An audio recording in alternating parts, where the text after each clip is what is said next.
And we're back with another episode of Inside Sports Fantasy Football. It's Gerald Glassford coming right back at you here from the ISFF Pop Culture Cosmos, where we cover the latest news and trends in pop culture each and every week, twice a week, wherever you get your podcasts. The Lakers Fast Break. Don't forget, we are out there covering the latest news and notes from everything Lakers. We provide so much for you, including, if you become a member today, emojis, badges, inside videos, inside information, reviews, and more. So go ahead and check us out as a member or like and subscribe on Pop Culture Cosmos, Inside Sports Fantasy Football, and of course, what's going on right here at the Lakers Fast Break as well.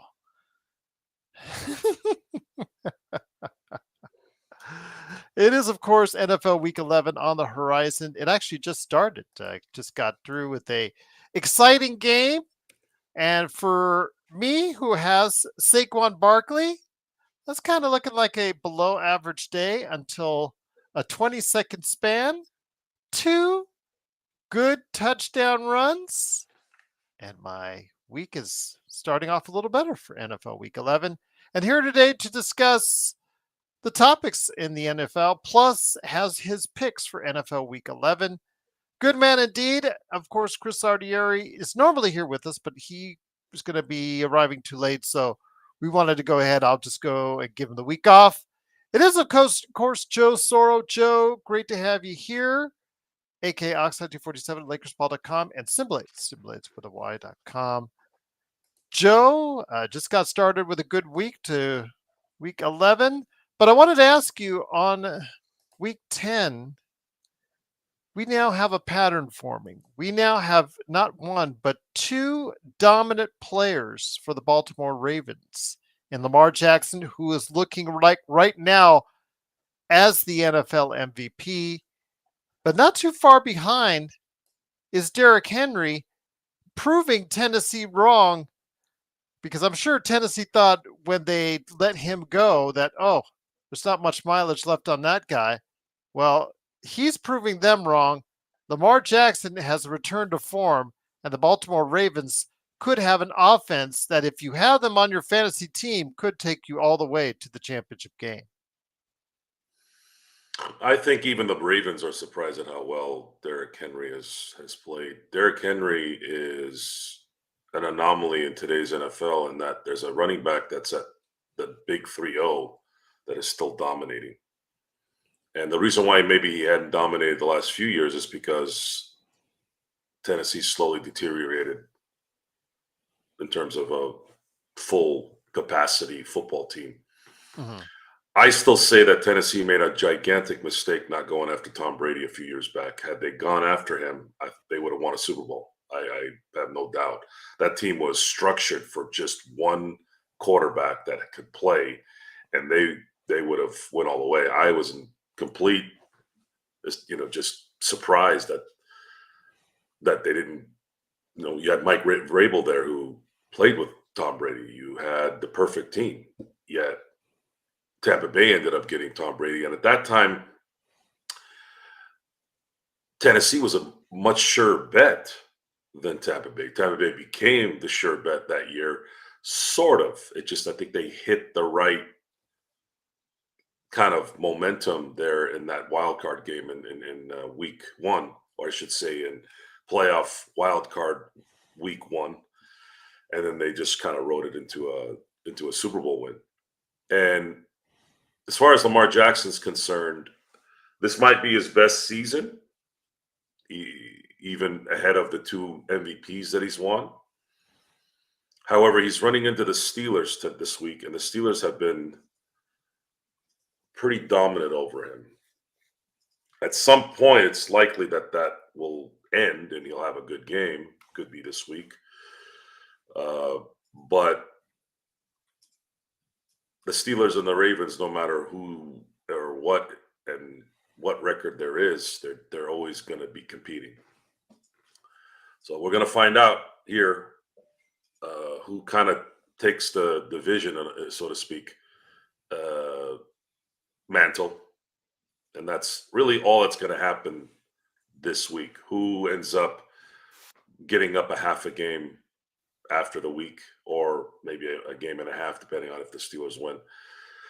As far as fantasy football is concerned, yeah, I'd say you're probably looking at. Typically, I don't like to have a quarterback and a starting running back in the same starting lineup, just because you're giving up touchdowns. One is going to get it over the other. Normally, you would. But Lamar does have a knack for scoring as a running back, which kind of makes up for that a little bit. And then Derrick Henry, I don't know what it is. It's like written in stone sometimes. As soon as the fourth quarter hits, he has to make a 50-yard run. Have you noticed that? Yes. Now I know why, because his conditioning should be studied, by the way, by all running backs in today's NFL. His stamina in the fourth quarter is unreal, and the stamina and the pain from defensive backs in the fourth quarter is limited, right? They've been playing rough all game long, and the last thing you want to do is try to tackle Derrick Henry literally running right at you at full speed with that size and that ability. So yeah, it's good football. Of course, if it wasn't the Ravens, I'd probably be more in support. I'm a competitor. I of course don't want the Ravens to win. And they'll be matching up, I believe, against the Steelers this weekend. Right. And I wouldn't mind seeing the quarterback come back. I'm sorry, the running back come back and be the integral part of a winning team.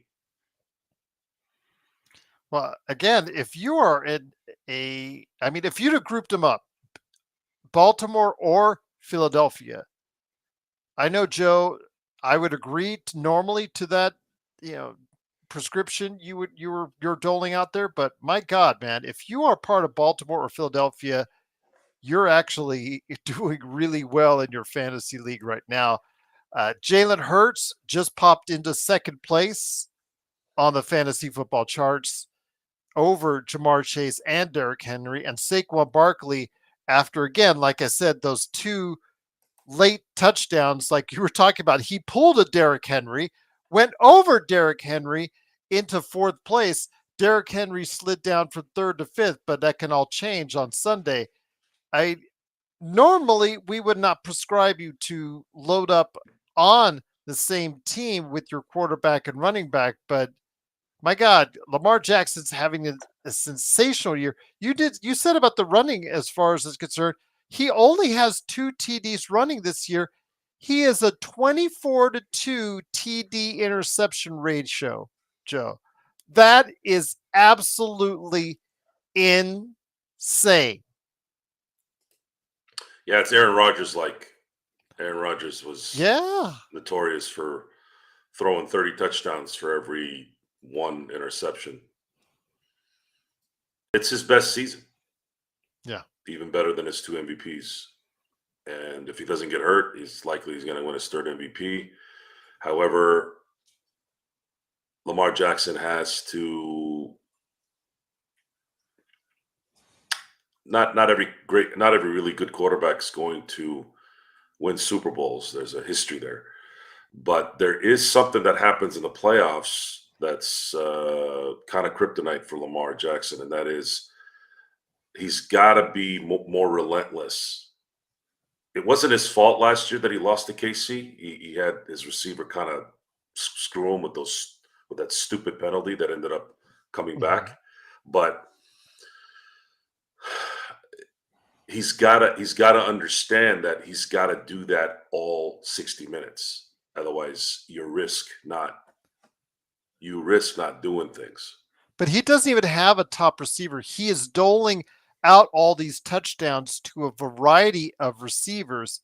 Zay Flowers is the top-rated receiver, and he's I think barely in the top 25. I think in most fantasy football points. Yeah, he's only got 50 catches on the season and 3 touchdowns. So he has been doling out to a variety of receivers, which makes it even harder for people to go ahead and say, okay, well, he's got 24 touchdowns. He's really must be keying in on one or two receivers. No, he's been throwing to a bevy of receivers, Joe. The offense isn't set up to be an Arsenal type offense. It's set up for Lamar to be a threat with his legs, make timely passes, and especially with Derrick Henry now being on the team, run the ball and make the other team have to worry about two things coming from the backfield. That's essentially what they've done. And if they ride that through the season and they run into a team that, let's say Kansas City again, they're going to have to continue that. Kansas City this year has won due to their defense. Their offense, I'm going to go out on a limb here and theorize that I think Andy Reid is holding back on a lot of the offensive arsenal.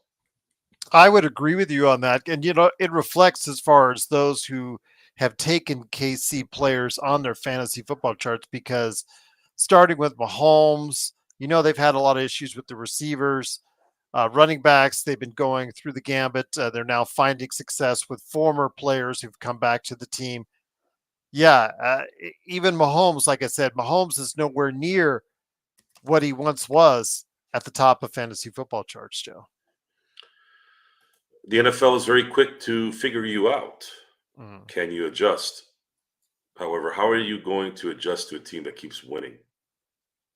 I don't care how lucky you are winning 9 games. Out of 9 games, something's going right for you. And at the same time, there's not a lot of disclosure on what could come about here when the games matter. It just feels like the Kansas City Chiefs are just buying time. And then once they're ready to unleash, they'll unleash. And you can do that with Patrick Mahomes. And the complaints about the Chiefs and Patrick Mahomes and the favoritism, if you look at the history of any elite team, any championship team, there's always this thought that there's a higher power guiding them. It's always with the Patriots. They said they want the Patriots to win. They say they want the Kansas City Chiefs to win. They'll say that up and down because there's nothing else to say. People make excuses, and they'll single out certain plays during a game and not include the other side's team doing it. By the way, the Super Bowl was in support of the fact that they actually made some really bad calls in the Super Bowl with the Niners, where Nick Bosa was being held. But then I realized, did they show anything on the San Francisco side? The answer is no. So if you're going to show those, if you're going to say that referees are stinking, you got to show both sides. Otherwise, I can go put a highlight reel of Luke Walton in his prime and make him look like he's an all-star. But what about the footage when he stunk? Yeah, that's what I thought.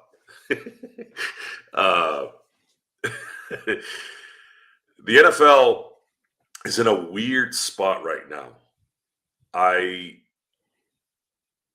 There's not much more they can do to continue to give the offense and the quarterback more of an advantage. What's weird about it is the defenses haven't gotten better, yet the defenses have figured out the offensive arsenals. And the quarterbacks, new and old, aren't really playing elite football. Hell, even Patrick Mahomes isn't really playing elite. And Lamar Jackson isn't the prettiest quarterback. He doesn't throw for 50 touchdowns and 5 interceptions and for 5,000 yards. That's what I mean by pretty, right? He plays quarterback like Fran Tarkenton meets, Steve Young. Like that kind of combination. And I don't know what's next. I don't know what the personality of the NFL is right now. It's not crazy offense or used to have the Drew Brees and the Peyton Manning and the Tom Brady. Who's really elite at the quarterback position? And I look at the word elite maybe different than most people, because you could say that Josh Allen is elite. A lot of people call him elite. To me, the only name that comes up when I think of elite is Patrick Mahomes. And then, of course, Lamar Jackson this year, you could put him there this year. Who else? I feel like there's been more struggles with the quarterback position the last couple of years than I can remember. I mean, they're already going to throw Caleb Williams into the trash. They're ready to throw him in the trash can. Jalen Hurts, again, I mentioned that he had moved up to number 2 in fantasy football charts, but a lot of that is based off his rushing touchdowns and not on his passing numbers. In the past, he's been a much better, more effective passer, in my opinion, than he is this season. But 11 rushing touchdowns, Joe, obviously helps him out a lot for his cause. It's still a lot of time. There's still so much time. Anything can happen, especially with injuries. Yeah. I'm going to wait it out, and then we'll wait to see what happens. But as of right now, I'm not seeing any reason why. Jared Goff has had a great year, but Jared Goff is – I'm not trying to just throw the 5-interception game at him. You know, he's been playing phenomenal. Matter of fact, probably runner-up in the MVP vote. But I look at Patrick Mahomes as the only quarterback that I fear. And this is something that I have talked about on Lakers Fast Break in terms of how I dictate greatness. Are you scared to death of that player? That plays a factor. That's not a statistic that you can measure. Are you scared of that player? And that plays big. Who's been scary? Who is scary? Who is scary in the NFL right now? If you're in a tight game, you're worried about last minute and a half. You're worried about someone like Patrick Mahomes. Am I worried about Lamar Jackson at the end of the game? Sort of. Josh Allen? Sort of. Jared Goff? They may come back too, but I'm not initially like worried and scared. Patrick Mahomes, I'm scared. Tom Brady before, scared. Manning, scared. Breeze, scared. Hell, Roethlisberger, scared. So I don't. If there's the NFL, every decade has that one team that has a okay quarterback and win the Super Bowl. The last time that happened was Nick Foles. That was the last time. Since then, it's been Patrick Mahomes, Tom Brady. I'd like to think Matthew Stafford is going to be a Hall of Famer one day, so he's part of that group of winners. What quarterback is it going to be? Jalen Hurts? Is it going to be Russell Wilson? Do you look at Goff as that guy? Maybe not. I don't know. It's kind of fun to kind of see what will develop there. But for now, it is Inside Sports Fantasy Football. It is Joe Soro along with me, Joe Glassford. Thanks again for watching us. I truly appreciate you doing so. Turbo Duran sharing his thoughts that he is going with the Steelers this weekend. So can't wait to hear your picks for this weekend in the NFL. It is NFL Week 11.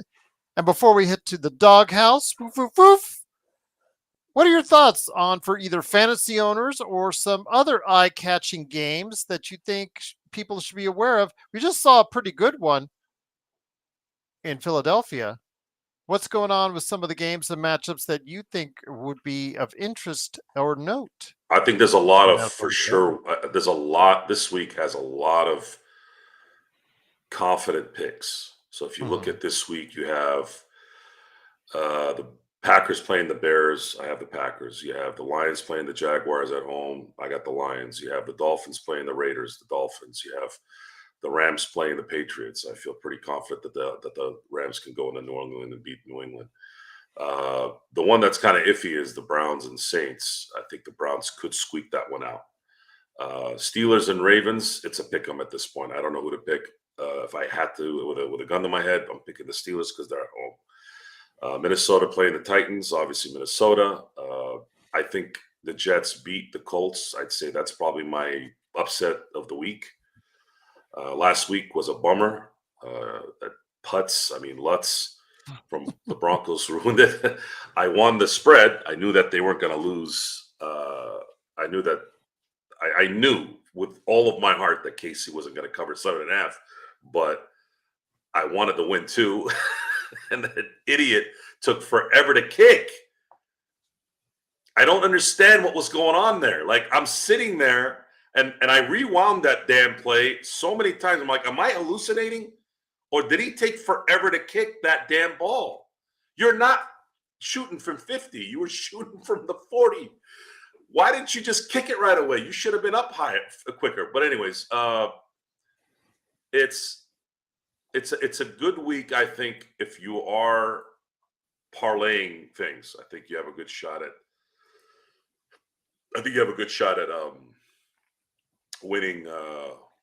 winning a lot of those games. Dallas and Texans on Monday night.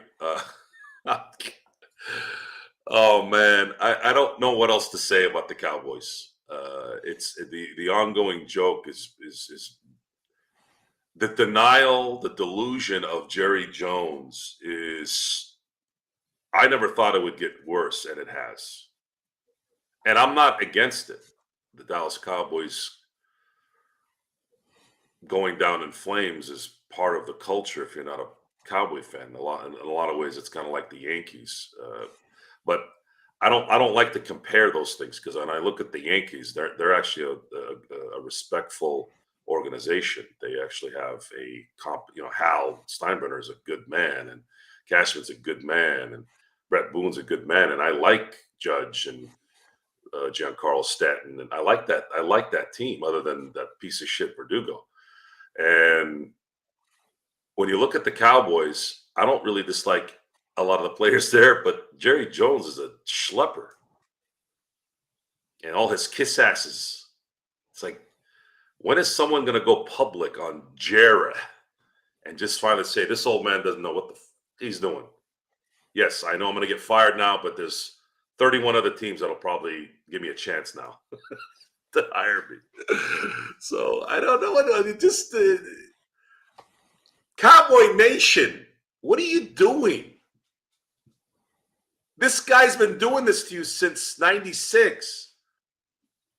Now, he won that Super Bowl in 96, and that actually might have been worse for you guys, because that validated him. He still thinks, I'm sure, about that. He's like, look, I got rid of Jimmy Johnson, and I won a Super Bowl 2 years later. No, you didn't win a Super Bowl without Jimmy Johnson. That was his players.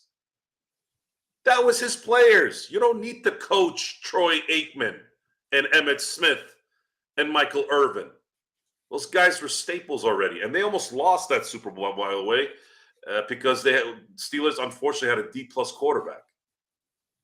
It's not stubbornness, my God, and ego. This is a prime example of what I talk about when I talk about good ego and bad ego. Good ego, Michael Jordan, Kobe Bryant, to some degree on the court, LeBron James. Bad ego, Jerry Jones, Al Davis, the last 30 years running the Raiders. You got to adapt. Tom Coughlin, for God's sakes, adapted. Nick Saban adapted to some degree. You have to adapt sometimes, just a little bit. You don't need to lose the fundamentals, but you have to adapt. And they're blaming Dak, they're blaming Parsons, they're blaming Ezekiel Elliott, who was finished 5 years ago. Like, why is that guy even a subject? He's got personal things now. I'm like, personal things? Why do you even have this guy on the roster? He's finished. So what's next? And the thing is, Barry Switzer was not a bad coach. Barry Switzer was a good football coach. Belonged in college, mainly, but he was not a bad coach. But Jerry Jones is a terrible football operational person. He is horrible. He undermines everyone around him. I don't want to hear from Jerry Jones. If I'm a media guy, I don't give a shit about what Jerry Jones. But this is how these people get access, right? What do we talk about the Lakers? If you don't do that, Jerry's gonna put the screws to you, right? That's how it works. He's not gonna let you in Cowboy Stadium if you call him out. So now what? You got to kiss ass so you can have a job. This is why you can never put your career, your life in someone else's hands. It's very dangerous. Very, very dangerous. So with that, I'll throw. I'm pretty confident that the Texans are going to win this in Dallas. But there are crazier things that happen that have happened, and I'm not going to say it's going to be a blowout. I can see it being a tight game, but I think the Texans kind of come up with a win there. The Chargers and Bengals on Sunday night. When you have Jamar Chase doing what he's doing and Burrow, those guys are so elite. The only thing I change about those guys is getting them out of Cincinnati. Like if they were in Houston or hell, the Cowboys, it would be a completely different. They would be much better than they are now. That cursed owner, Mike Brown, he's not even cursed. He's a curse. The way they run things over there, it's just it's always festering. And of course, you all see what goes on in Cleveland. No matter who owns the team, no matter who's the quarterback, those guys just keep making stupid mistakes after stupid mistakes over and over again. They never fix anything. It's a good week. And then, of course, the game of the week is going to be the Bills and the Chiefs. And everyone says that, the Chiefs they're going to lose finally this week. Well, folks, I wouldn't put your money there yet. Because I think Andy Reid might start pulling some things out of his bag to make sure they win this one. Because you never know. If the Chiefs end up losing a couple in a row and then they lose to the Bills, right? Now you have to deal with a tiebreaker situation. So the Chiefs Chiefs need to win this game. If they win this game, then it's very likely they're on the road to getting the 1 seed, and that to me is like a playoff game. So I'm slightly picking the Chiefs to win this in Buffalo, and that's my take on that. And then San Francisco over the Seahawks, Broncos over the Falcons. And those are my picks for the week. Before we head on out, it's time to head out onto the lawn one more time as it gets colder, a little colder outside. The fall leaves are falling. Looking out across your front lawn and look over to your left and you see woof, woof, woof, the doghouse. What have you got, Joe, for an underdog this weekend when you look at the lines for NFL Week 11? I didn't say it. I didn't know who you got as far as the underdog, as far as the cover for this week. So, like for instance, I'm going to take the Raiders, but I don't pick them to win the game. I just pick them to cover some of the 7-point spread. Didn't I pick the Jets over the Colts? That's I think you said that, but I didn't know if you were Jets. Actually, the Jets are a favorite. Oh, they are, huh? Yes, they're about 4 points, depending on where you go. Really? Yes. I think because the musical chairs at quarterback for the Colts. Well, Richardson's going to start. I thought that Yes. would. Okay.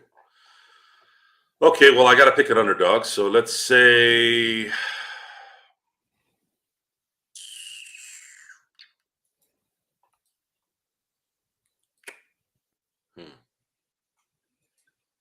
I guess the Bengals over the Chargers. That's a pick 'em pretty much, but yeah, Chargers are about a 1.5 favorite.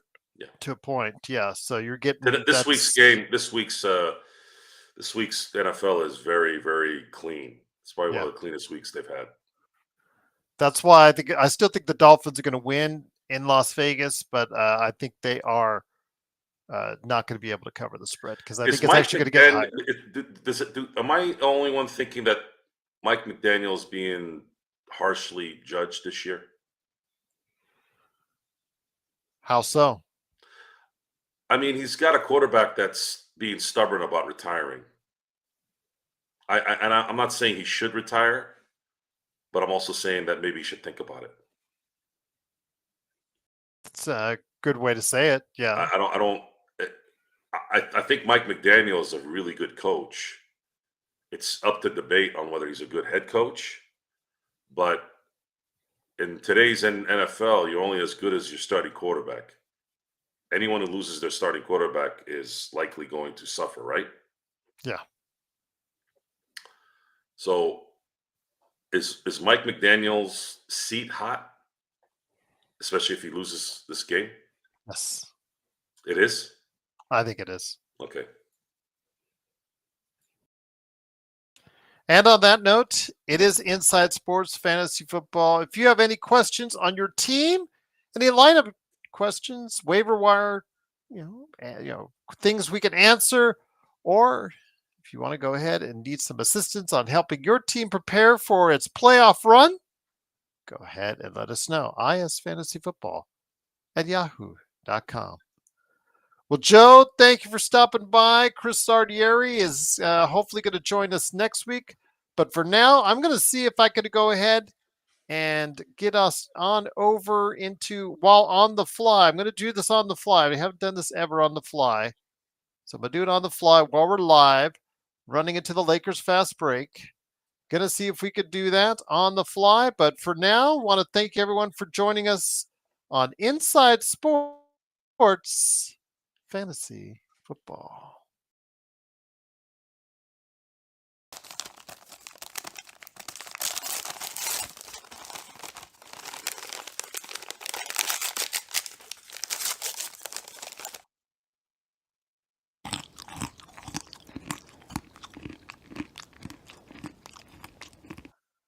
Mhm.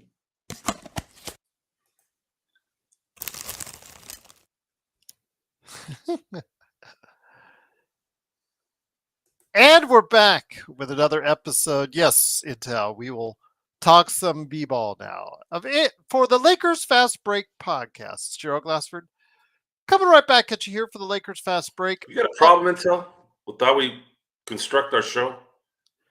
I've been doing Inside Sports Fantasy. Don't make me get wild on you, man. It's okay.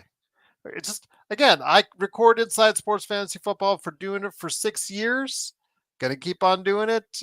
Chris has always been great. Joe's adding in his 2 cents, which has been really a great help as well. So I thought I'd incorporate the shows on our channels. So there you go. Gets more viewers, gets more interest, and people seem to like it.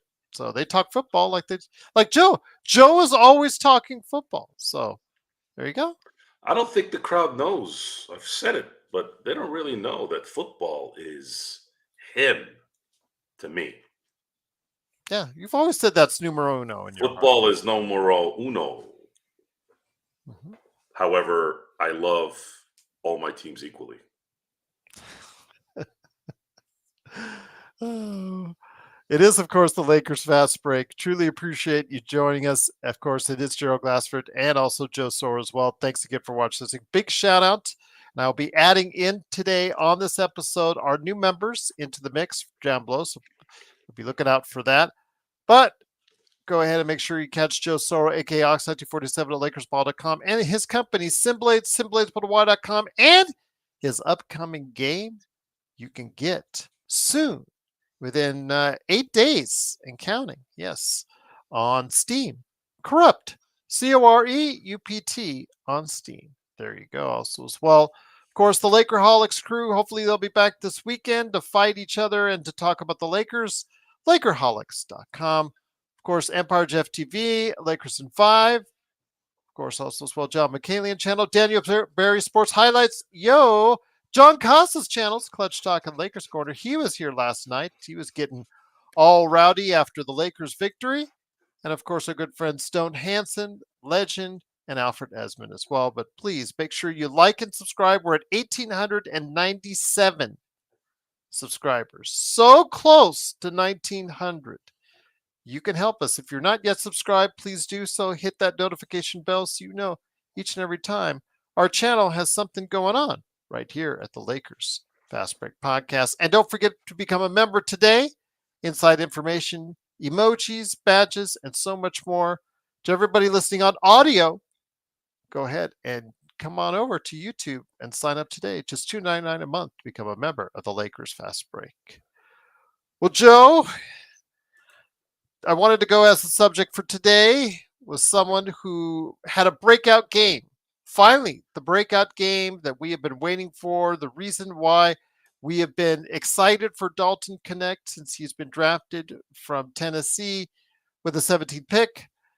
We've been talking all along about his potential, how he looked during the summer. I saw him live in person. I went off on numerous occasions to talk about what I saw from the kid, both on the court and after the game and off the court, of how he interacted with fans, his family, friends, teammates, just the way he carries himself, just the way he perceives how he is developing as a basketball player, as opposed to some other rookies on that team who shall not be named.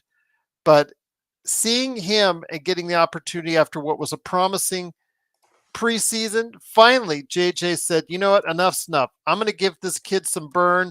I'm going to start making sure he's getting some touches. I'm going to ask them to call plays where his number gets caught up more and more extensively. And I will tell you what, Joe, it finally paid off with a 19-point performance, 7 of 8 overall, 5 of 5 from 3. My question for you to start off today's show, because we've got the Lakers on the road tomorrow and the next day at San Antonio and New Orleans. Dalton Knecht, he's always been like gotten a little taste of him in the rotation, but not a full part of that rotation as the key guy, as we've been calling for, as I've been calling for since the start of the season. I thought he should have been ahead of Max Christie on the up list, and he wasn't, and I was very dismayed by that. People are saying he's just a rookie, give him some time. Well, he got that time. He now proved himself at least once. Will he get the chance to regularly prove himself again in the Lakers rotation? I think we have this discussion every time he has a good game. The answer is He only had one, and the other one was in garbage time. yeah. Well, I don't know. He's a rookie, and he's not a top 5 pick in a elite draft. Mm-hmm. Now, there was a play last night that I still can't get out of my head, and I'm hoping to see more of it. And that was what looked like was going to be a shot, passed it in midair, dropped, slid right, got the ball back, hit the shot all in one motion, and didn't hit 1 ounce of the rim. It almost looked like a Derrick Fisher shot. Went straight up, and then whoosh. That shot was, in my opinion, absolutely just elite. You don't see normal guys make that kind of play. That's when you see Kobe's and the Jordans do that. I'm not saying he's going to be Kobe or Jordan, but what I'm saying is I don't see that kind of play from someone who doesn't know how to play. He's already outdone Max Christie just in 11 games for sure. He's definitely he's outplaying Gabe Vincent, and those are pretty much your guards that were coming off the bench at the beginning of the year. I think he's too early in his development to think without thinking. He has to think. He has to know where he's going. He has to know where spacing's going. He has to know where court balance is. He has to know when he's going to sort of get the ball because you have AD and LeBron. There's a lot of that. It wasn't an accident that when he did go on that shooting spree a little bit, both LeBron and AD happened to be out. But he will be that guy with LeBron and AD at some point, but I think he needs more time to develop and understand things without thinking. Okay. Just the thing, though, again, with the Lakers, they do have very few options coming off the bench. D'Lo, as much as you and I have been hard and critical of him and his play this season, he is our most experienced guy, or the guy that's able to provide any offense outside of Knecht off the bench, because after that, it's a dearth of talent. None of these guys, when you talk about, even let's put Reddish in there as well. Reddish, Vando, when he comes back, Christie, Vincent, Amore. Let's go with JHS. Let's talk about Bronny James. Let's go. Whom else am I forgetting? I'm forgetting someone. I feel like I'm forgetting someone. Just Maxwell Lewis. All these guys. That's count them. 8 guys that you cannot count on to get you 10 points consistently off the bench. That you cannot count on to get you double digits, Joe. That's 8 players I just named off there that cannot do that and have not shown that they can do that so far for the Lakers this season. Yeah, I don't give a shit about Max Christie or Gabe Vincent or any of those guys. I'm just telling you as a number Yeah, of I don't hits. really. Yeah, I don't. Right now, I'm focused more on is this front office going to figure out a way to get reinforcements? Max Christie is. If I continue to talk about Max Christie, I'm going to put my head through this screen. The hell with Max Christie and the hell with Gabe Vincent. They suck ass, and I don't want to put any more energy with those guys at the moment. I just don't. I don't care. If I continue to think about Max Christie, I'm going to get more and more irritated by Rob Pelinka because of what an utter idiot he was for even giving this guy anything, let alone $8 million a year for the next 4 years. The Lakers have to figure out a way in a month to get reinforcements on this team, and it has to be soon. Can't wait till February. LeBron and AD might be taxed out already by then, and we can't keep depending on after All-Star break runs. You're not going to have a fresh team going into the playoffs if you make it. We're going to stay positive. If you want me to be positive and you want me to be optimistic, you got to take care of those 2 guys. LeBron is getting triple doubles out his ass. Help the man. Help him. Do something. Figure it out in a month.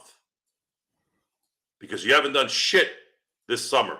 Yes, he played a big part in it, especially in the draft, but it's your responsibility as the authority to say no and do it. Now it's on you. Do it. What's done is done. Go freaking do it now. There's some rumors coming around now. I think it's fake because it's been absolutely horrendous how badly Adam Silver and the NBA have botched trades and free agency, where there's a lot of talk about Zion Williamson being traded to LA. And just for fun, I'm trying to convince people who are like, we don't want Zion. We don't want Zion. He's lazy. We don't want. I'm like, folks, you don't have a choice. The Lakers are in no way anywhere near being able to dictate that. You are a beggar. This is a seller's market, not a buyer's market. If you can get Zion and somehow convince him to get his ass in shape, real shape, you have a better shot at doing something with that guy on the team than not, if you want to look at it from an optimistic standpoint and what else are you going to do standpoint. We saw what he was doing, didn't we? Yes. Before he blew out his hamstring. That guy was balling. So that now, last game against the Lakers. right? Do you remember? That's the Yeah. game that I'm talking about. So now, if I'm sitting down with Zion, and Zion is stuck in New Orleans, probably bored out of his mind, right? Now the LA Lakers come to you, and they're like, "Look, there's an opportunity here where you can shine and be that guy. There's one stipulation. You have to drop 50 pounds. You got to beat Charles Barkley in 1993. Charles Barkley was fat. And I'm putting quotes on this for the radio people because what we deem fat is very interesting nowadays, even back then. Because I've seen Charles Barkley without a shirt on. He didn't look fat to me. To be fat is belly out. Fat is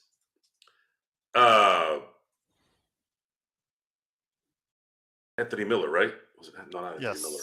Was it Anthony Miller? I believe it was Anthony Miller. Andre Miller? No. Now you're going way back. Andre Miller, the veteran. Miller. Hold on. My memory sometimes, I swear to God. Of course. Just what I needed. Yes. My computer sucks so much ass. That's why I'm getting myself one too. Mine is okay. We're up to 14th generation on processing. Continue Mine the is discussion. third. I'm going to do a little trick here, Gerald. Just go ahead and Is talk. Oliver? You're talking about Oliver Miller. Oliver Miller. That's it. Yeah, he never met a meal he didn't like. Okay, Oliver Miller was fat. Rick Mahorn got fat. Charles Barkley was. By the way, Sam S. Great, thank you. By the way, for that, he got it. Sam S. got it. Yeah. Yes, tough. So somebody said Joe. Yes. Are you talking to me? No, Tough got it as well. So Joe is using a Commodore 67. Yeah, it pretty much. It's not actually the computer; it's the internet. I got some stupid wiring going on with this house. I can't find an IT guy to save my life. Can you believe this? I thought you said somebody was coming over. I was supposed to, but fucking flakes everywhere, man. People are garbage, man. People don't do shit. I'm saying I'll pay your ass. I'll pay you an hourly rate. Like no one shows up to do anything. And I know this IT stuff. It's not like you can just what? Like, am I going to go call the Geek Squad? I hate calling. I wish you were near Jamie. If you were near Jamie, because he is an IT guy. I know. Jamie could come over here, and I might have to call. I might have to just have him come here. I'll pay for his gas and all his time. You know how to get hold of him, so you can message him. I might have to do that.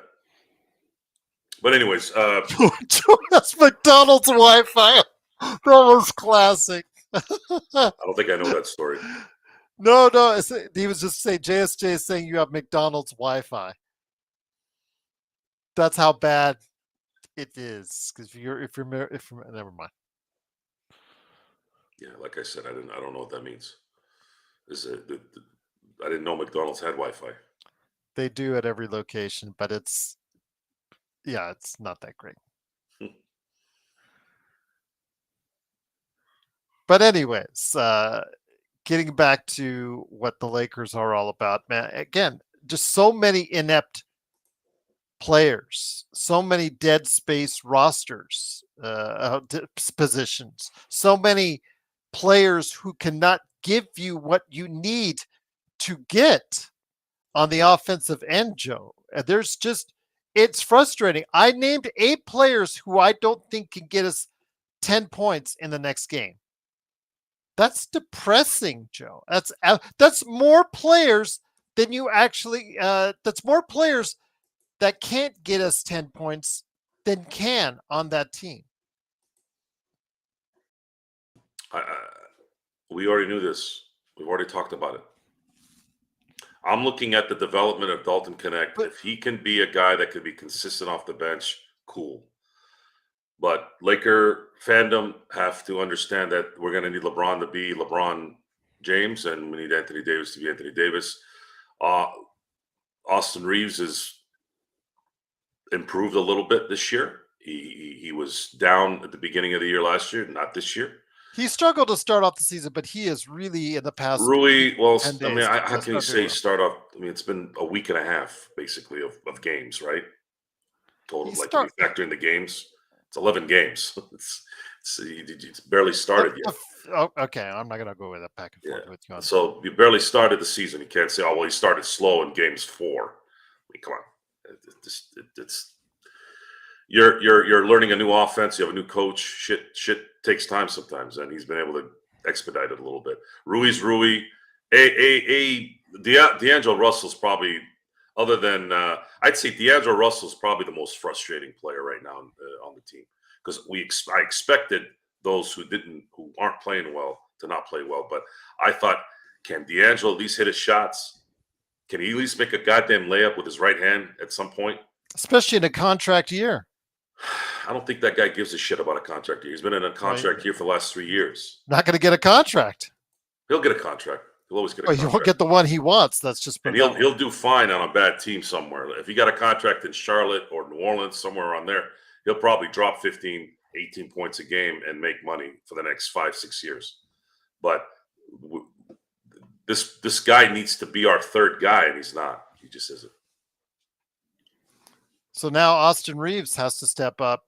And we've talked about him before, his limitations as an undrafted guy, but he is playing at probably one of his best levels ever in the past few games. His playmaking skills have improved. His handle has even gotten better. He's not getting picked clean like he has been even earlier this season, where he was getting it picked clean. So he's starting to tidy up some of the things. Plus, I have said repeatedly, he has to be closer to that 40% mark from three, and it looks like he's doing just that, Joe. Yeah, I think more important is just the game instead of statistics. I'm not really looking at the statistics a lot. How is he playing? It's tough. Yeah, I know that they're playing better this year based off the record, but they have been extremely fortunate in the competition. They're like the Celtics last year during the playoffs. They keep running into teams that have their big guns gone. John Morant was out of this game, and Desmond Bain was out of this Memphis game. Before then, it was Embiid and Maxey. It's very likely, folks, that they lose those two games if those guys played. Am I being unreasonable here? No.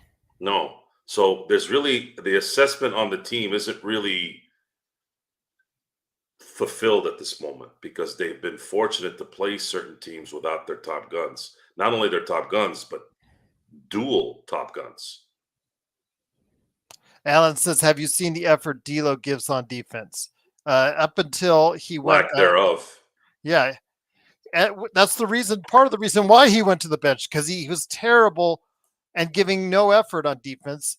He has been playing better on the defensive end now that he's coming off the bench, because he knows his future depends on it. And now he's taking it seriously. But just like last year, he had to take it seriously after he was benched. I'm benched now. I'm getting only 15 to 20 minutes a game. It's serious now. I better start performing. Same thing, deja vu all over again, Alan. So you're saying, have I noticed his defense? Yes, his defense has gotten a little bit better. He's getting his hands on balls. He's getting interrupting passes. He's starting to play a little bit better as far as on the face-to-face. I don't want to say he's become adequate on defense, but he's become better. He's still below average, but better than the absolute matador, not caring about anything he was as a starter, Joe. That's the problem.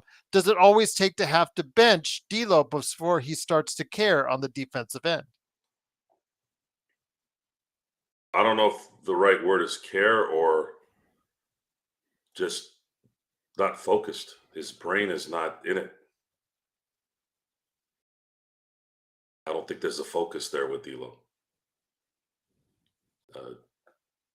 Gabe Vincent is playing with zero confidence. D'Lo is flighty. Max Christie's not talented enough. That's the assessment I'm getting from all three of those guys. That's why I think that JJ has to start relying, and I know you call him a rookie, and he is a rookie, but they've got to start leaning more on Dalton Knecht. Yeah, leaning on, I don't like the word leaning on some rookie. You don't want to zap this kid's confidence either, because he's not understanding what he needs to do quick enough. You got to be delicate with that. You don't want to screw it up. Alan, hold on here. Alan, don't tell me I don't watch Lakers defense. I watch every play. I watch all the games. I watch their defense religiously. I'm the one that calls out their poor defense. So don't tell me I don't watch, Alan, their defense. Joe's the one who usually says he doesn't care about defense. So I'm telling you now, don't tell me that, Alan. Okay? Because I take it as a personal insult. I watch the Lakers defense better than you do. And I'll tell you that straight up. Joe, again, when it comes right down to it, you got to make sure that you I have. don't think he said that.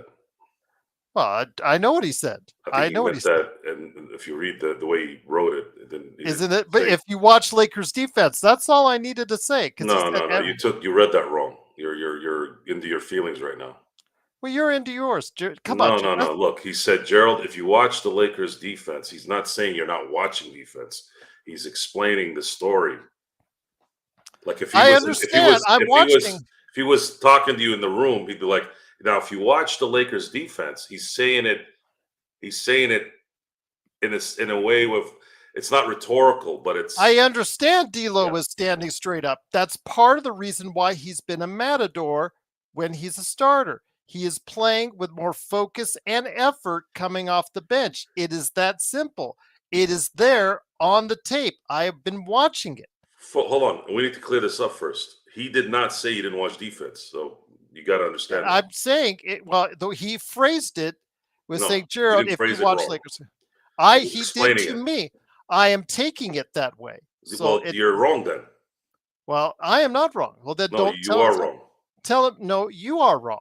No, I'm not wrong He on this said one, and it. neither is Alan. Uh, Alan was he was explaining if you watch the he defense. said D'Lo's defense is bad, Gerald. Yes, it has been bad. It has continued to be bad. At least it now. D'Lo's defense is bad, and the sun will come up tomorrow as well. I just said it's still below average. You guys don't ever hear it word. See, now you're getting it wrong, Joe. You didn't hear what I had. Yes. No. Yes. No. Yes. You didn't hear what I had to say. So let's clear that up. I just said his defense coming off the bench has been better, but it's still below average. I wasn't talking about that. I was talking about how you Don't tell me I'm misinterpreted wrong because I know I'm right. You say you're wrong right now because you were. I'm not wrong. The context of what Alan said is what I'm talking about. He phrased it incorrectly. He phrased it fine. No, he phrased it for you fine. He didn't do shit for me. He was just because talking. he wasn't phrasing it towards you. No, he didn't. Sorry. No, I am right. Don't tell me I'm right. Don't tell me I'm wrong because I am right. Thanks, Gerald and Joe, for what you and for allowing me to come on with you. This is one of the biggest. Oh, thanks, Mark. Appreciate it. Yes. Thanks. Okay, that was random. Thank you for the super chat. Thank you, Search and Destroy says who says we need a trade or another wasted season. Do you agree with that at least? What the hell have I been talking about the last 20 fucking minutes? Okay. Well, then I guess that answers Search's question. Thank you. This team needs talent. You have 3 guards that can't play.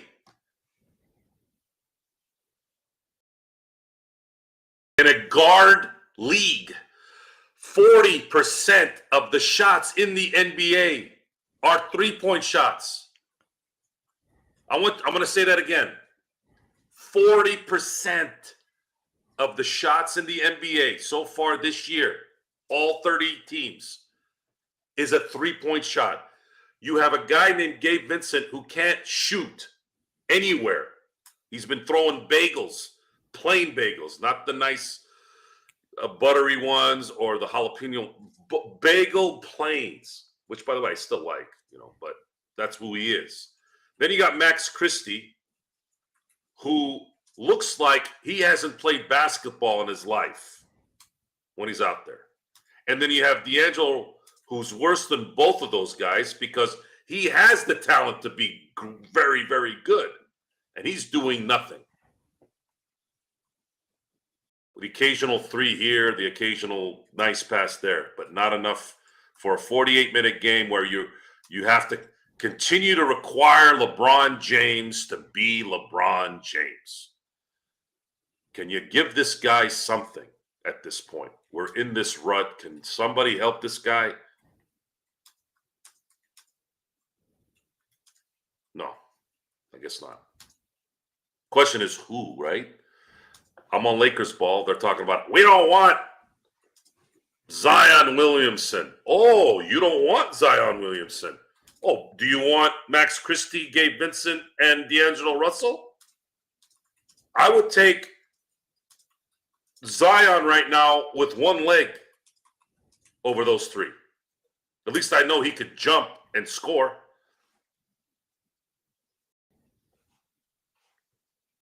That's got to be the stipulation. If that trade is legit, which I don't think it is, I think they're just bored right now, and the NBA is boring as hell, and the tournament and all this bullshit isn't really doing much. So you have to sit him down before, if that trade is legit, and you have a chance at doing it, which I don't even know how that's possible either. What are you going to tell that guy? Are you going to sit there and say, Zion, you have to drop weight by April?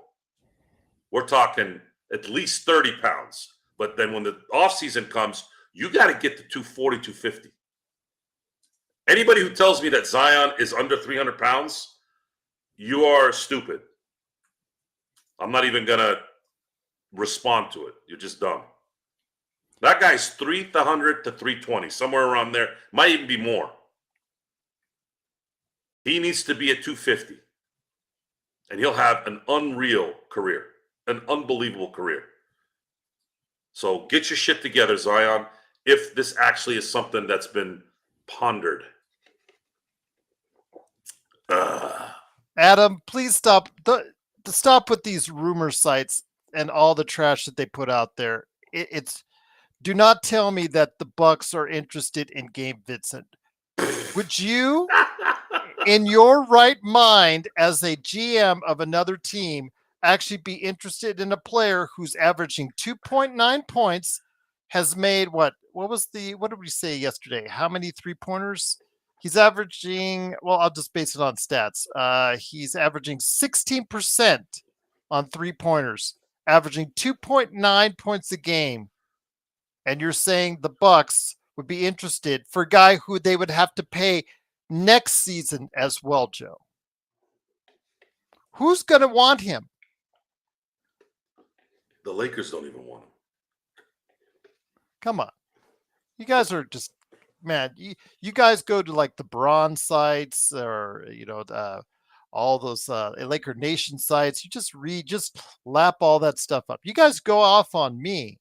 And then you guys tell me that with like right afterwards. Come on. Well, people want to feel good.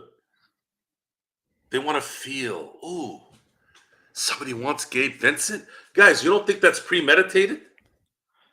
I don't know, Alan. I even think what your trade suggesting might be too much. He said he'd trade Gabe for a Snickers bar. That's an exaggeration. It's a figure of speech.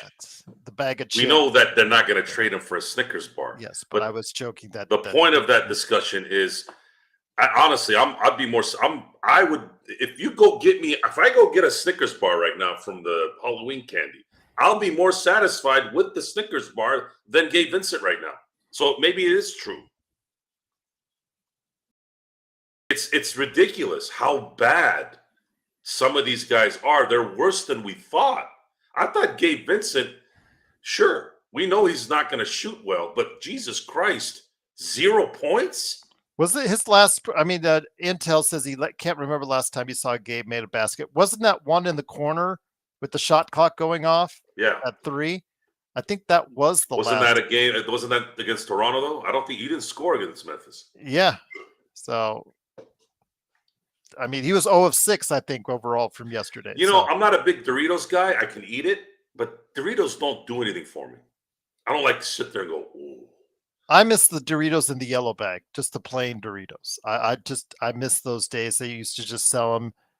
Used to be just yellow. They had obviously nacho cheese, Cool Ranch, all those other styles, but they also used to have just the plain Doritos. I miss those. Yeah, they don't do that anymore. Just funny. They'll have every other flavor combination except for that. But yes. Search and Destroy says, "Me too, Gerald. The regular ones. Yeah, they don't sell them anymore. I don't know why. They were great taste to me. But what are you, a Ruffles guy? No, Flamin' Hot. Oh, well, of course, yeah. I've seen you eat Flamin' Hot here, yeah. Although but not regular Cheetos. I haven't been eating them a lot lately because it's like crack. He isn't doing anything, Alan, outside of playing some. He is manning up on defense, but defense don't mean shit in the NBA right now, guys. You have to do something on offense. I'm sorry, you can't shut anyone down on defense anymore. You can't shut. Okay. There you go. You can't shut anyone down and hold them to 80 points. Those days are gone.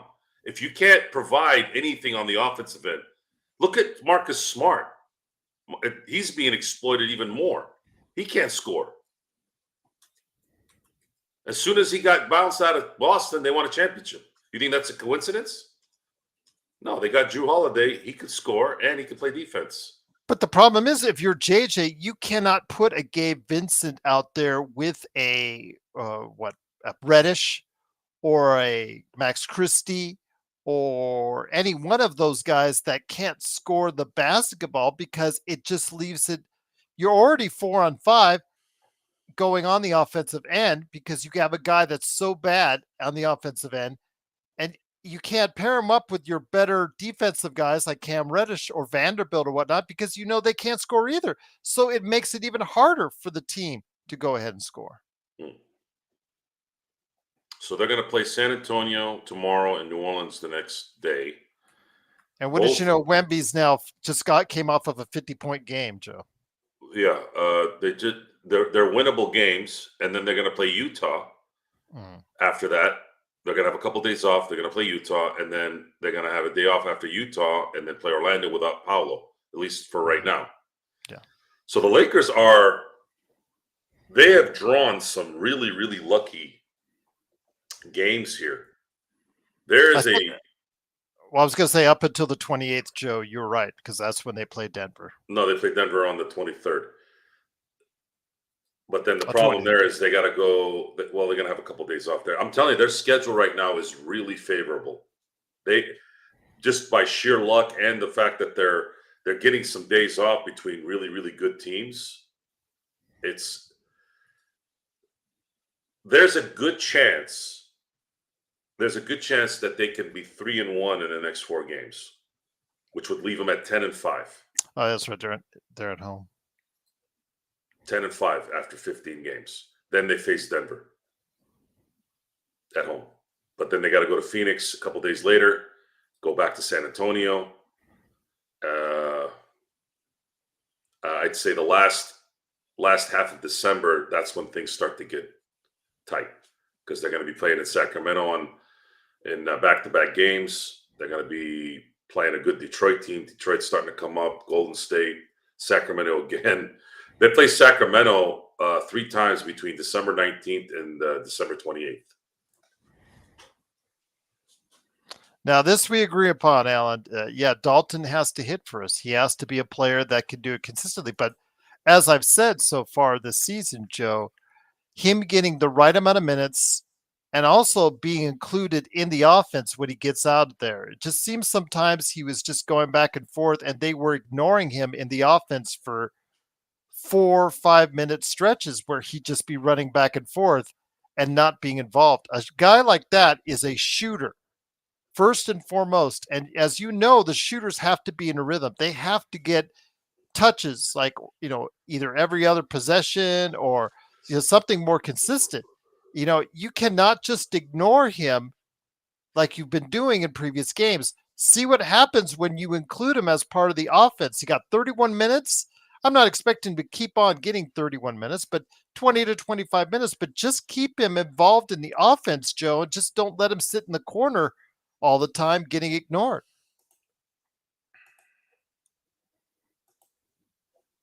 Lakers' reality is they're going to have to rely on LeBron and AD with AR, with Rui doing his thing. There's no other way. They need Rui and they need AR to play their asses off with LeBron and AD playing their asses off. Alan, you are absolutely 100% correct. He is a rhythm player. Rhythm players are acceptable and it makes sense, but this team doesn't have room to have rhythm right now from their role players. They need somebody to be effective. They need Dalton to come off the bench and make shots right away. They need the microwave player. And there are some players out there that can come in and just start raking.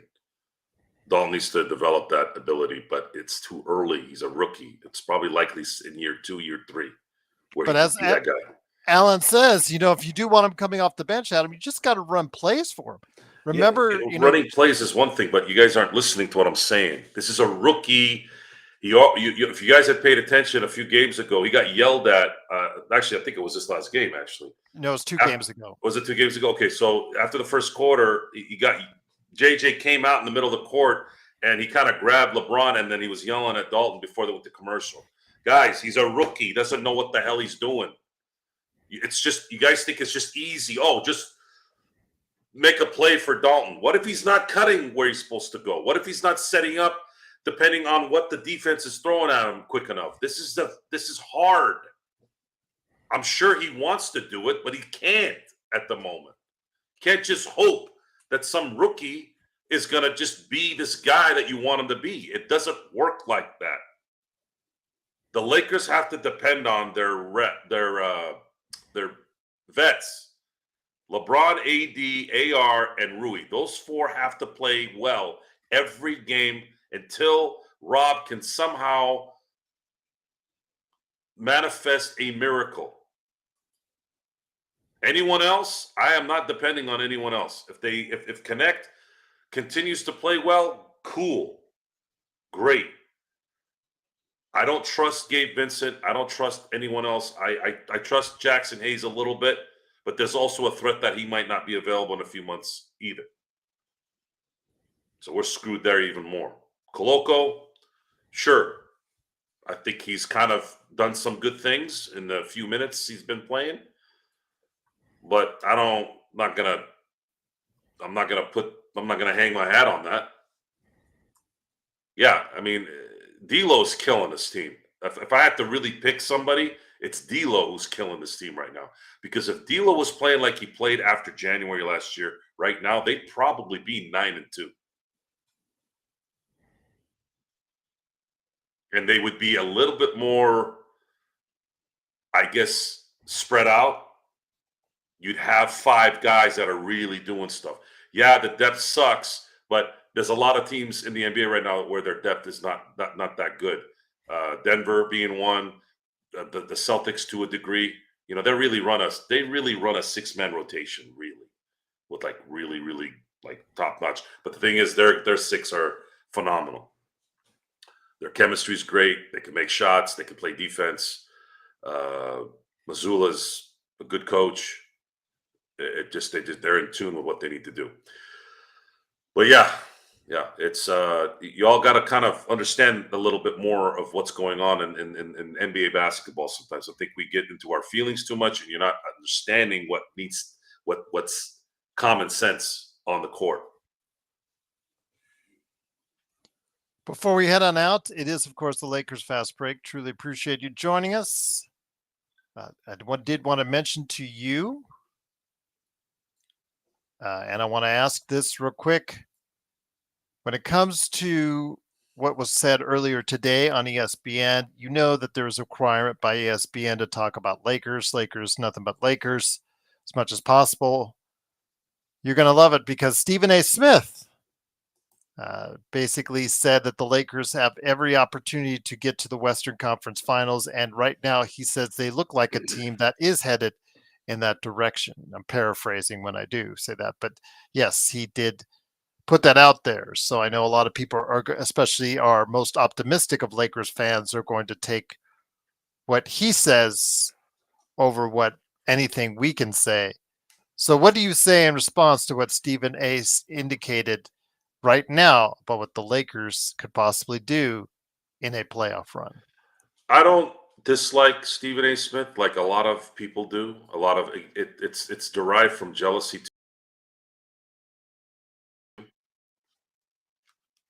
Okay, you're up. You're on. I don't dislike Stephen A. Smith. I don't really listen to him a lot, though. He does kind of give me a headache half the time. I say that just because I think his act is kind of played out. He kind of reminds me of Jim Rome. Like, it's the same act all the time. I'm getting the feeling that Stephen A. Smith doesn't really watch sports a lot of times. I don't think he's watching the games correctly. If I'm in a position of Stephen A. Smith, where I am exclusively a sports personality, I'm probably in my house or at work at ESPN or whatever station I'm working at, and I'm watching everything. And if my outline from the producers is to discuss more Lakers stuff, I'm probably watching every game if I'm doing that. And the reason why this is important to say is Chris Collinsworth gets a lot of negativity towards his ass kissing during games. And I don't really care about that. I don't really pay attention to any of that, really. I don't care. What Chris Collinsworth has mastered, though, is he knows everything about the teams he is broadcasting. Stuff that I'm like, how the did he know about that? Is he on team forums where he knows this stuff? Because that's where usually the good information is, the Laker Ball type sites. Stephen A. Smith, I question a lot of times whether he's actually watching these games.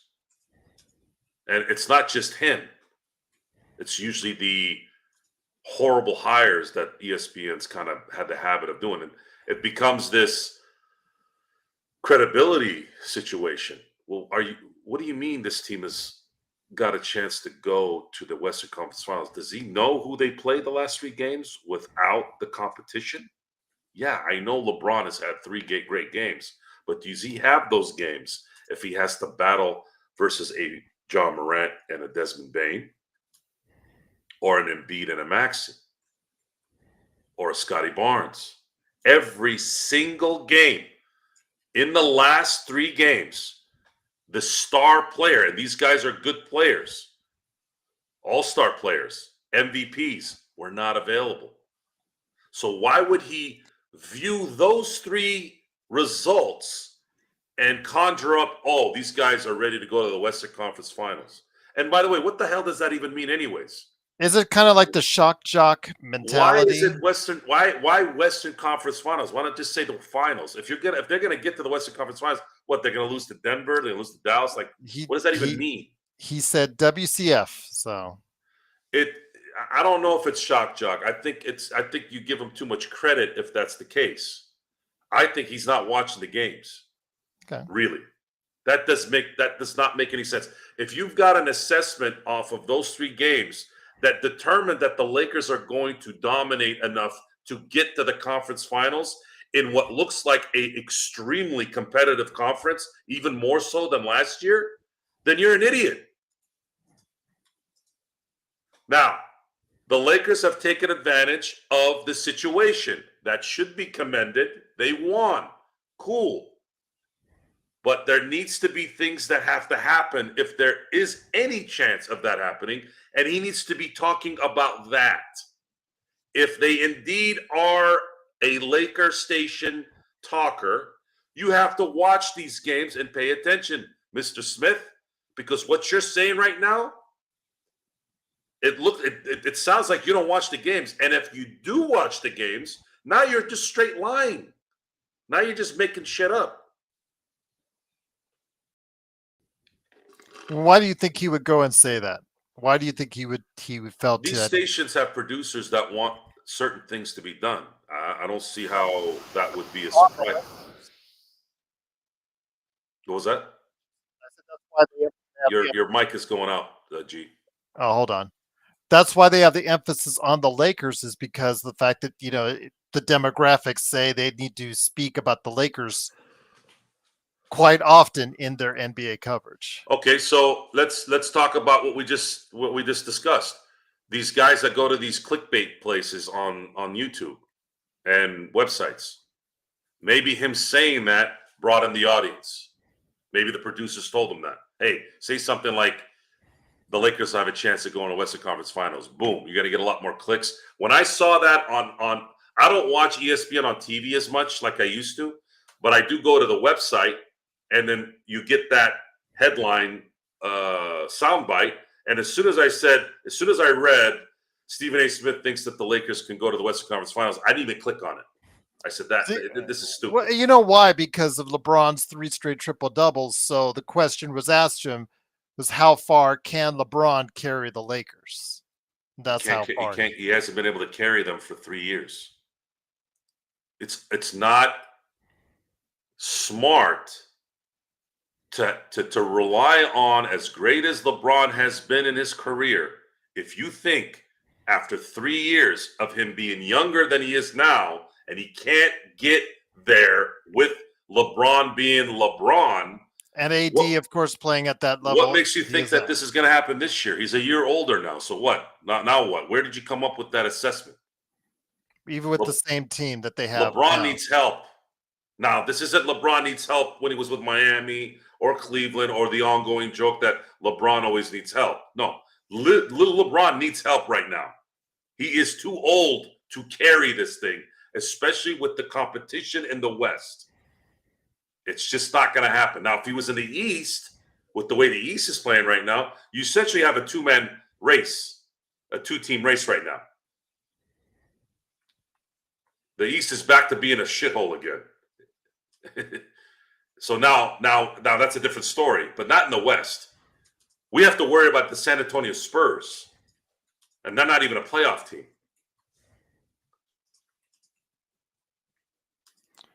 Just to let you know, Xbox, remember, Olivari is on a two-way, so he's limited on the number of games he could be active as a player. So I don't know if you want to use it up this early in the season just to have him sit on the bench and get no minutes. I think if I would like to see him get some rub. We just talked about how Vincent has been ineffective in his role. But then again, you're putting another younger player out there. I'm not sure JJ would have enough confidence in doing that. But yeah, I'd like to see Olivari get some rub. That would be great if he gets some rub. But you have to, if you put him out there, remember, you could only put him out there for a limited number of games because he's on a two-way. That's why Bronny sits on the bench more than some of these two-ways that might have more promise or do have more promise, in my opinion. I'm sure if Olivari was somewhat of a difference maker and just a little bit, I'm sure that JJ Redick and crew would use him, but I don't know. I don't know. That's one of those things where it's kind of like with the Dodgers. All this talk about, we should sign this guy, we should sign that guy. You know what? I think JJ Redick has earned the call to decide that, and I'm not going to think about it. Same way Friedman, he's been doing great doing what he does. I'm gonna trust them to do the right thing. I don't know if that all totals up, but Joe, if you want to look at the chat, and by the way, thank you so much for everyone who provided super chats, Serge, Intel, truly everyone who provided super chats tonight. You want to take a look at the comment below. I don't know what that totals out in dollars. I haven't looked at how much that added up, but Brian, I think, has a suggestion of D'Lo, Max Vincent, Connect, basically Connect and a lot of our trash, and the 2 firsts for Zion. I don't think New Orleans would even look at that personally. You're going to have to give up the 29-31 guaranteed. Mm-hmm. And Zion is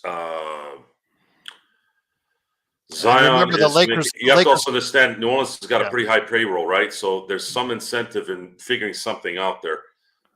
So Zion's making a little over 37.5 million, which actually isn't a lot of money, considering the situation. So the Lakers would have to trade D'Lo. That's 18. I think they're gonna want Reeves. I think they're gonna want some talent back. Yeah.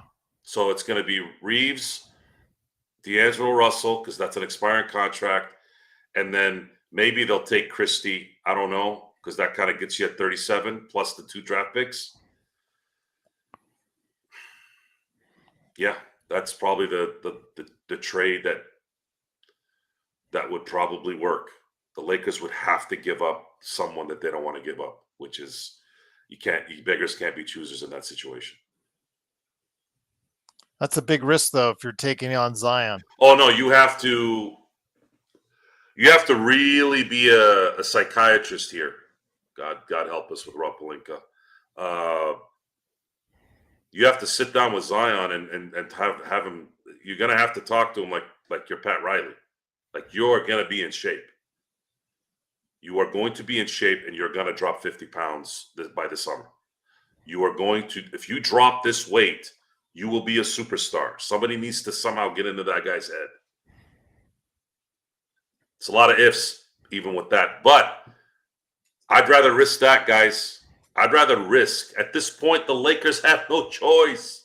Who else are they going to get? Brandon Ingram? Giannis? Who are they going to get? Nothing. You pick You got to now start playing the roulette and hope that you get the number. You got to hit the numbers now. And you might not get it, but you have no choice. You have to risk it. Otherwise, you're just going to stay stagnant. Xbox would say bring in Cam Thomas somehow from Brooklyn. Try to orchestrate a Zion to Brooklyn trade. Brooklyn is playing somewhat well. I don't think they're going to want to break that up right now. Yeah, surprising. They looked like they were going to start off the season tanking, and just by the sheer fact that the standings in the East are so bad. And hopefully this time Brooklyn doesn't screw themselves trying to get big names back there, because they had something developing before they went after Durant and Kyrie Irving. And I'm not against them going after Durant, but I think they were stupid to go after Kyrie Irving, even though they were, I guess him and Durant were an item. And this goes back again to you guys got to start thinking about your own philosophy. Don't let perennial head cases dictate your team. Now, if Wembanyama wanted something, I'd be like, yeah. If you gotta know when to do that. And even as great as Durant is, as great as Kyrie is, look what you guys did. You catered to him. You catered to those two, and then you had to bring in Harden still throughout all that. It's just it's not worth it in the end. I think it's more headache than not. Well, we'll see. San Antonio is, I believe, 6-6 on the season as they look to face off against the Lakers tomorrow. We'll be by to cover it and actually have it up on playback.tv/Lakers Fast Break for you guys. So looking forward to that tomorrow. I think the game time is 5 o'clock, I think, what I'm saying, remembering in that range. Let's go ahead for tomorrow. Yeah, I think it's going to be at 4:30 p.m. So it's going to be an early one for you guys coming back on as far as on the West Coast. Joe, you go for over Giddey? Well, Xbox, check out the defensive rating for Giddey. Giddey has been bad defensively, and he's not shooting the ball well. He is playmaking well, but defensively and shooting, the things that he needed to work on, still got a long ways to go on that Xbox. They're still struggling in Chicago.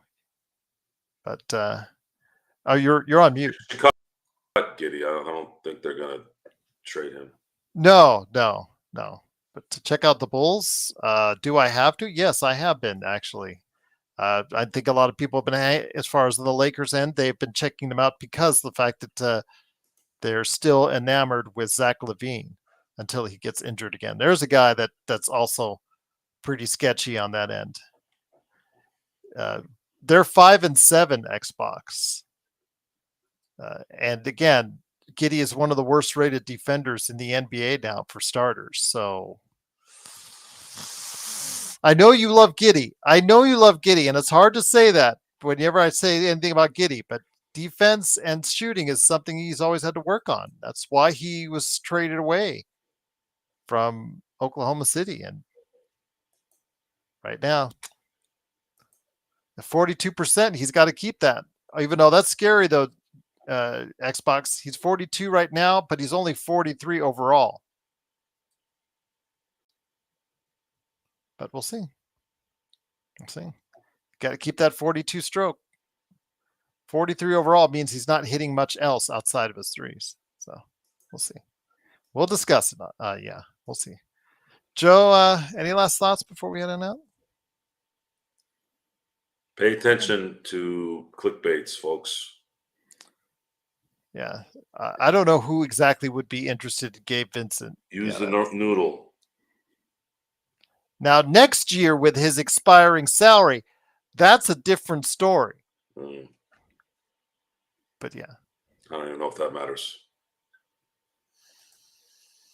You don't think expiring money is attractive? You still have to give up capital, draft capital. There's this combination of the player, combination of what teams want, and a combination of this absolutely stupid CBA. This is the only way you can get this thing turned around is dumping big salaries off the books at the end of the year. That's it. This is already too difficult. All right.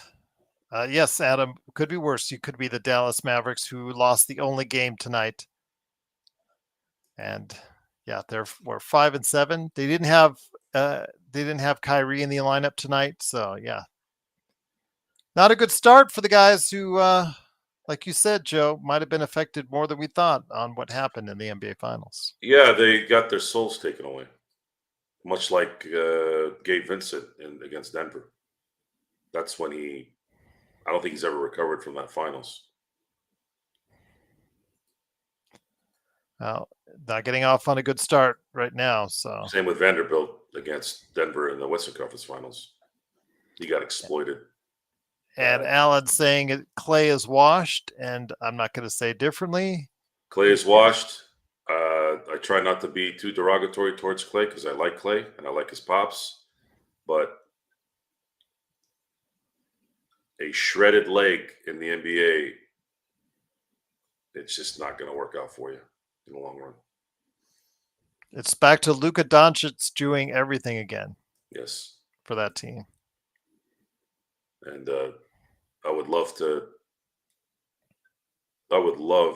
for Luka to not look at money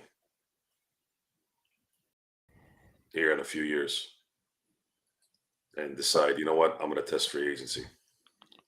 And Frank, I know, hates to hear this, but when you have Maxi Kleber and Dwight Powell getting minutes on the team again, yeah, that doesn't bode well for the Mavs. So, what is it? JSJ said Rob likes to spend money around random players who were good for one game.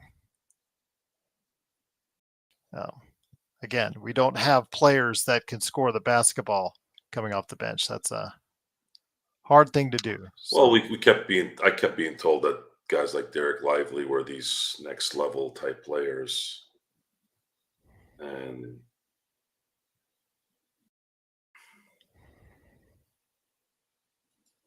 people have roles. Mm-hmm. Stop making them bigger than they are. And people adjust. Teams adjust. You have to understand that. You have to understand how this works. So you think they go 2-0 on this road trip?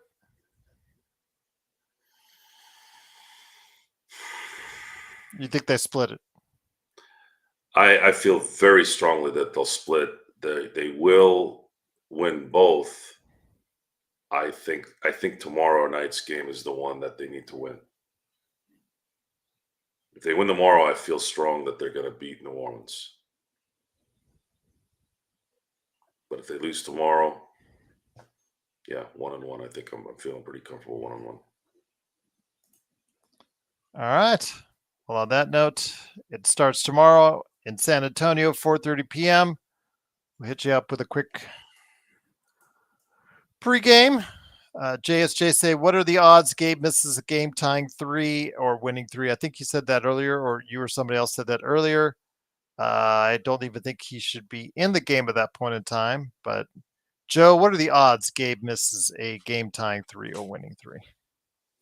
Pretty low.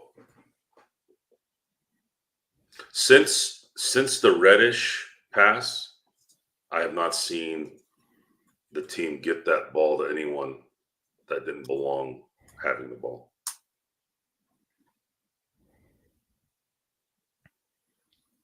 Okay. All right. And on that note, it is the Lakers fast break. It is a snack pack coming to an end. If you ever have any questions for us, just hit up in the questions down below or Lakers fast break at yahoo.com. Yeah, JSJ, let me know who that was that you took care of, and in email, just the person's name or took care of what? I think he banned somebody. He said he banned a troll the other day. I mean, I've got a list of all the people you guys banned, but I don't know who did it, when they did it. It just says that you guys did it. That's all the YouTube tells me. So I just want to make sure I have it all straight, and then I'm not going to unban someone that you guys banned for legitimate reasons. So there you go. Like to keep some viewers around. Would be nice. All right.